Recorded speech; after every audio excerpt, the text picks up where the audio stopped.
In this video, let us learn to calculate the frequency of the tuning fork using sonometer by graphical method. Already I have posted how to calculate the frequency of the tuning fork by calculation method. For the same set of readings, we are going to plot a graph and check whether we are arriving at the same frequency. Here we are going to plot a graph between root T, that is the tension in the string, and the length of the vibrating segment L. So the graph is between root T and L.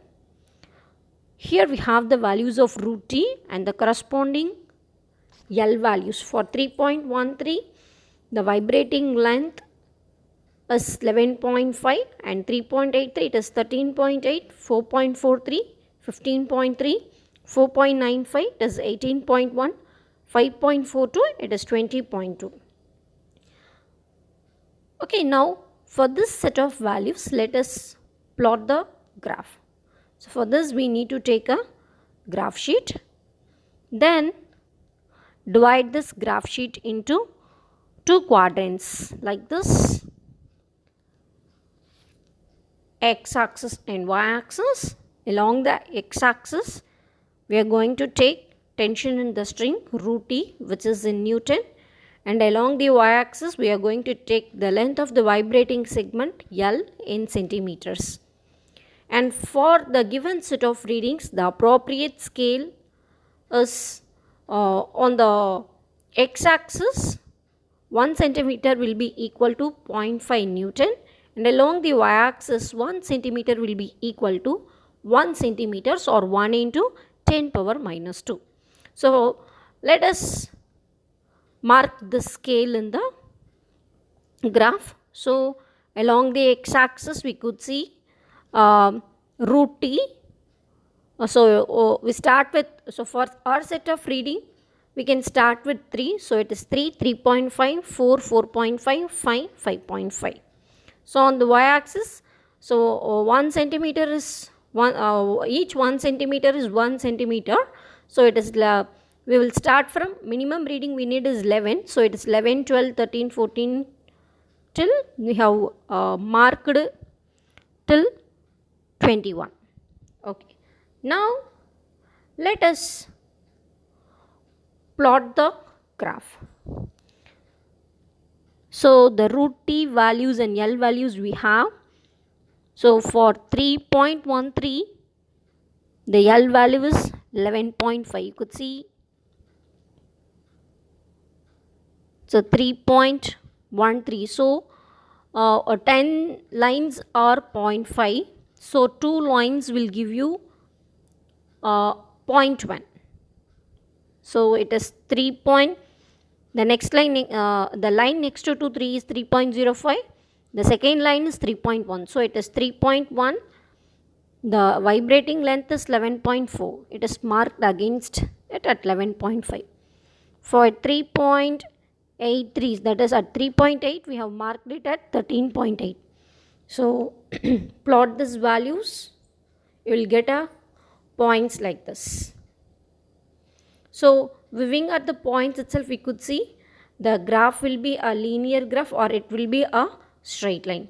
So try to connect the maximum points falling on a straight line. So you could see here only 3 points are falling on the straight line. Other 2 points are getting deviated from the straight line. So let's not bother about it. So you try to connect the maximum points which are falling on a straight line. So when you try to connect the points, you will get a straight line like this. For the straight line, we need to take a slope for it. So we all know, okay. So always remember that you should not take a slope at the points you have already marked. You have to take a slope other than the points which you have marked. So take a slope like this. We know how to calculate a slope. The slope is given by dy by dx. So before that, let's note down what are the points which intercepts at x-axis and y-axis. You could see at x-axis it is 4.75 and 3.25, and y-axis it is cutting at 12. Another point is cutting at 17.4. Okay.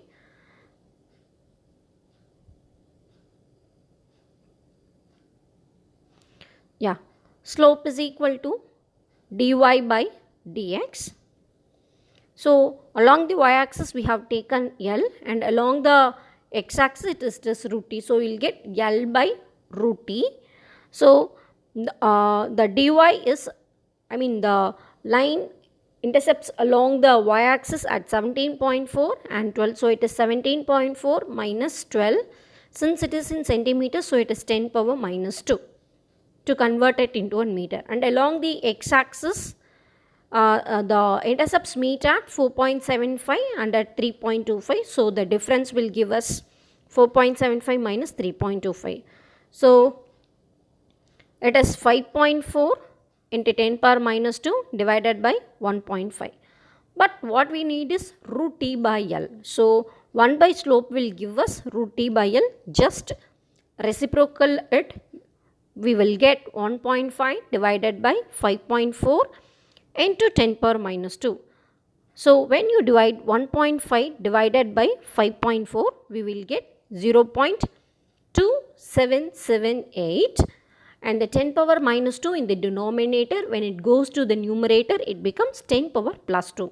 So our root t by L is 0.2778 in 10 power 2 Newton per meter.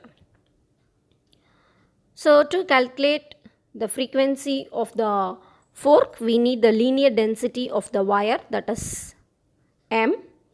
So this we have already done in the previous video. Pi is equal to 3.4, the radius r equal to 0.259 into 10 power minus 3 meter, d is 7800 kilogram per meter cube, and the formula is m equal to pi r square d kilogram per meter. Substituting all this value, 3.14 into 0.259 into 10 power minus 3 the whole square into 7800, multiplying everything, we get m equal to 1642.95 into 10 power minus 6 kilogram per meter cube. Kilogram per meter. So taking root of it, so for the number if you take root, you will get 40.53.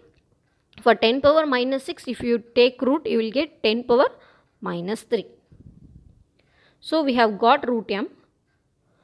Now let us calculate the frequency of the fork graphically. From the graph we have got root t by L value is 0.2778 into 10 power 2 Newton per meter, and the formula for finding the frequency of the fork is n is equal to 1 divided by 2 root m into root t by L hertz. So let us substitute all the values now. 1 divided by 2 into root m value, which now we have calculated, it is 40.53 into 10 power minus 3, and the value of root t by L from the graph is 0.2778 into 10 power 2. Multiply the denominator, we get 0.2778 into 10 power 2 divided by 81.06 into 10 power minus 3. In the next step, take this 10 power minus 3 to the numerator. So we get, and divide the numerator and the denominator, we get 0.0034270 into 10 power 2 into 10 power 3. So the 10 power 2 already exists, and the 10 power minus 3 from the denominator goes to the numerator, then it becomes 10 power 3. Then push the denominator inside the, decimal points inside to get a whole integer. So when you push the decimal points, we get 342.7 into 10 power minus 5. That means I have moved the decimal point to the 5 places in the right hand direction. So 1, 2, 3, 4, 5. So to get the 342, the whole number we have to push it to the 5 decimal point. So it is 10 power minus 5. So this 10 power minus 5 and 10 power plus 5 will get cancelled. So the value of n, the frequency of the fork comes out to be 342.7 Hertz. Now let us compare the result obtained by both the methods. So the frequency of the tuning fork calculated using the sonometer by calculation and graph method. The frequency obtained by calculation method is 340.68 Hertz and by the graphical method is 342.70 Hertz. So by both the methods, the frequency of the fork comes out to be almost same. The original frequency of the fork used is 341.3 Hertz. So the results obtained by both calculation method and the graphical method are incorrect or almost same with the frequency of the fork used.